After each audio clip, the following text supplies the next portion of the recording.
네, 증시 오늘만의 2부도 리치앤서치로 문 열어보도록 할게요. 매겨 인코노미 박수 기자와 함께하겠습니다. 어서 오세요. 네, 안녕하세요. 네, 요즘 코로나19 때문에 네. 다들 많이 힘들어하시잖아요. 소상공인들은 물론 대기업들도 사실 힘들어하고 있는데 네. 소비 심리가 좀 위축되면서 유통업계에 미치는 파장이 제일 크지 않을까 그렇습니다. 싶거든요. 네. 그 안에서도 희비가 엇갈리고 있다고 하는데 저희 오늘 어떤 회사 알아볼까요? 네, 오늘은 그 신세계 그룹을 한번 저희가 전체적으로 한번 조망해봤는데요. 네. 이마트와 신세계가 지금 현재 상장사로 돼 있잖아요. 그렇죠. 그래서 그 지난해 성적표가 최근에 나왔습니다. 그래서 저희가 이마트부터 먼저 살펴보도록 할게요. 네. 이마트가 영업이익이 지금 반토막이 났는데 절반가량 줄어들었죠. 근데 신세계는 지난해 사상 최대 실적을 기록했다. 이렇게 하니까 지금 양쪽이 뭔가 좀 희비가 굉장히 많이 행보가 엇갈리네요. 네, 바뀌었는데 이마트가 지난해 영업이익을 따져보니까 연결 기준이긴 합니다만 1,506억 원, 전년 동기 대비해서는 67.4%가 줄어들었습니다. 줄어들었고요. 매출은 좀 늘었는데요. 그래서 이런 것들이 있는데 기존 할인점이 다 부진했고 또 온라인 쪽에 있는 그 사업이 굉장히 경쟁이 격화되면서 이런 현상을 빚었다. 이렇게 해서 정용진 부회장 하면 원래 셀럽 아니겠습니까? 그렇죠. 근데 이 셀럽 부회장이 이렇게 만들었던 이런 다양한 시도들이 조금 굉장히 힘들어졌다. 이런 이야기 많이 하고 있고요. 삐로 쇼핑 아시죠? 알죠. 네, 그 일본에서도 굉장히 뭐 돈키호테 이런 거하고 비슷하게 만들려고 저도 했는데 코엑스에서 봤었는데. 네, 근데 네. 폐점하기로 했답니다. 이런 식으로 신사업들을 하나둘 정리하고 있고 좀 이마트는 굉장히 힘든 상황을 이어가고 있습니다. 사실 이마트 24도 네. 새롭게 선을 네, 보였지만 네, 네. 생각보다 편의점 업계가 좀 네, 네, 힘들어하고 있고 네, 네. 대형마트 자체적으로 많은 분들이 좀 잘 안 가시는 것 같아요. 근데 여기 또 그렇습니다. 코로나19까지 더해지면서 네. 제가 주변에 다니던 대형마트는 지금 폐쇄가 되었거든요. 아이고야. 네.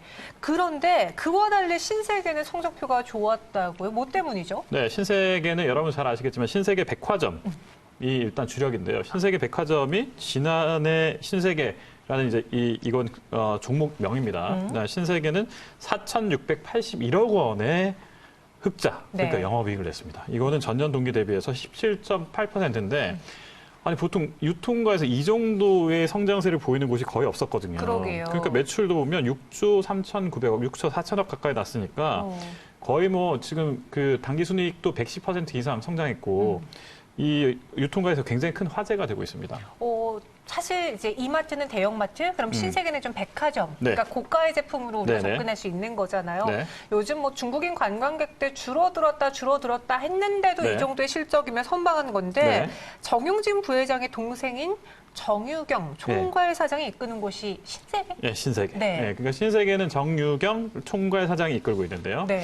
이 정유경 표 럭셔리 효과라고 이렇게 업계에서는 좀 통하고 있어요. 그러니까 럭셔리 효과라는 게 정 총괄 사장이 신세계 그룹에서 지금 현재 백화점, 면세점, 뷰티, 패션 이렇게 맡고 있어요. 네. 근데 정 총괄 사장이 맡고 있는 부분에서만 지금 굉장히 많이 성과가 나고 있다.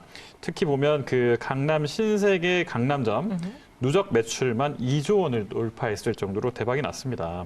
국내 백화점 단일 점포가 매출 2조 원을 넘어선 거는 신세계 강남점이 처음입니다. 이게 단순히 소비 패턴의 차이인지 아니면 경영자들의 능력의 차이인지 좀 잘 모르겠는데 네. 우선 오빠보다 좀 낫다라는 평가를 동생이 들을 수도 있는 상황인 네네네. 거잖아요. 그럼 동생이 했던 것들은 모두 다 잘 됐어요? 일단 면세점하고 패션, 화장품은 꽤 좋았습니다. 네. 면세점은 이제 그 신세계 DF라는 곳인데 이쪽 매출도 한 3조가 되고요. 영업이익이 1,100억 가까이 나요. 면세점이 원래 장사 안 된다고 막 난리 났었잖아요. 그렇죠. 근데 신세계는 굉장히 잘 치고 나가고 있었고요.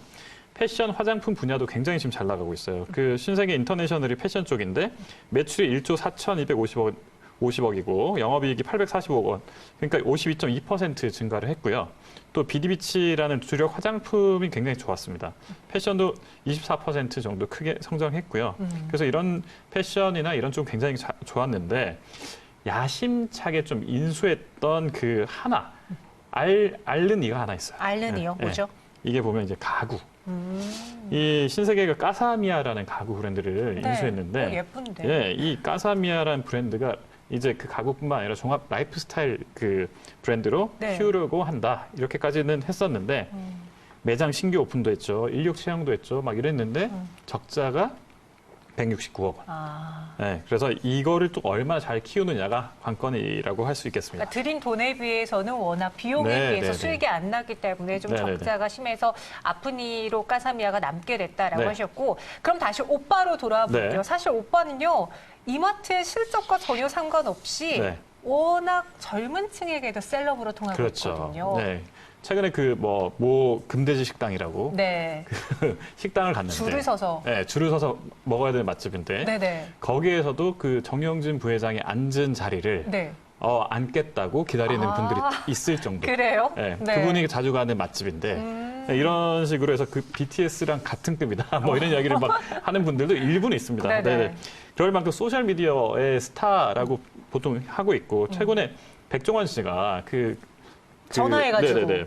우리 농산물 판로를 이렇게 찾아주는 그런 프로그램, SBS의 만남의 광장이라는 프로그램에서 즉석에서 전화해서 그 못난이 감자를 좀 팔아달라 이렇게 했었는데 실제로 강릉 못난이 감자를 네 그럼 제가 팔아드리고 안 팔리면 제가 먹죠 뭐 이렇게 화답을 했지 않습니까?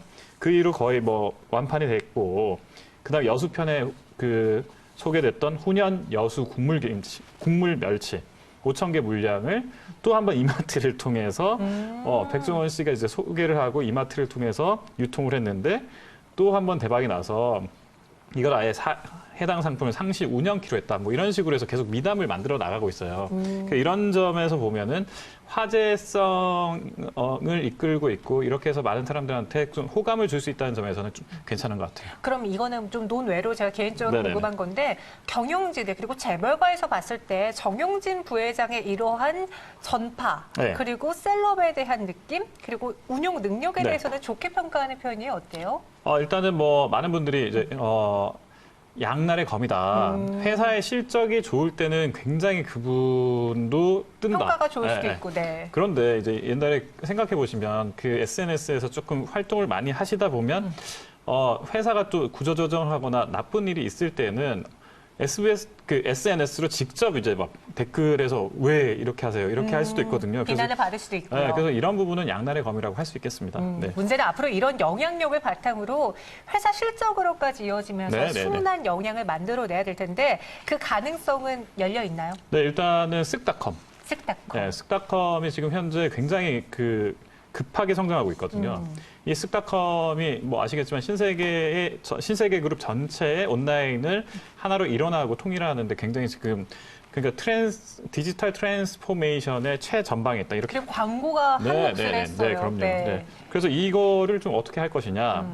여기 근데 마침 코로나19 때문에 많은 분들이 이제 그 밖으로 안 나가면서 온라인으로. 네, 오프라인보다는 온라인으로 구매하는 분들이 많다 보니까 네. 쓱닷컴도 지금 굉장히 많이 지금 품절이 나고 있거든요. 그만큼 굉장히 인기가 많아지고 있어서 안 해봤던 분, 신규 고객들이 쓱닷컴을 통해서 새로운 이제 그 온라인 그 판매의 어떤 그 습관을 만들어낸다.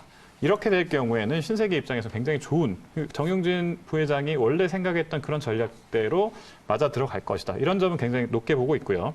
온라인 부분 성장세뿐만 아니라 신세계 인터내셔널 이런 쪽에서도 이제 자사몰들을 얼마나 잘 키울 것이냐 이런 것들이 이제 정영진 부회장 외에 정유경 총괄 사장님의 앞으로의 고민이 되겠습니다. 이야기를 들어보니까 저희가 지난번에는요 마켓컬리 이야기 네. 했잖아요. 네. 그리고 오늘 이마트와 신세계 실적에 좀 희비가 엇갈린다라는 걸 봤을 때 네. 요즘 소비 패턴의 경우에는 조금 더 좋은 거, 그러니까 싼 네. 것보다는 품질이 좋고 네. 좀 빠르게 유기농도 되고 로켓 배송도 되는 그런 쪽으로 좀 소비 패턴이 바뀌고 있는 것 같아요. 네, 그래서 이제 프리미엄이고 거기에 더해서 편리미엄의 시대가 되는 거예요. 편리미엄이라는 단어도 있어요? 예, 그렇습니다. 오. 프리미엄은 이제 중고가 제품을 프리미엄이라고 그러는데 네. 거기에 더해서 편리하게 내가 그런 것들을 살 수 있는 시대가 온다. 그래서 편리미엄 시대라고 하는데 네. 이 편리미엄 시대에 좀 맞는 이제 그 고급 이미지를 갖고 있는 데가 아무래도 신세계 그룹이잖아요. 그러다 보니까 이 편리미엄을 조금 더 잘 구사할 수 있을 것이다. 이런 점에서 좀 긍정적으로 바라보는 시각이 많습니다. 우리 투자자분들도요, 그냥 하나의 뉴스로 넘어가는 게 네네. 아니라,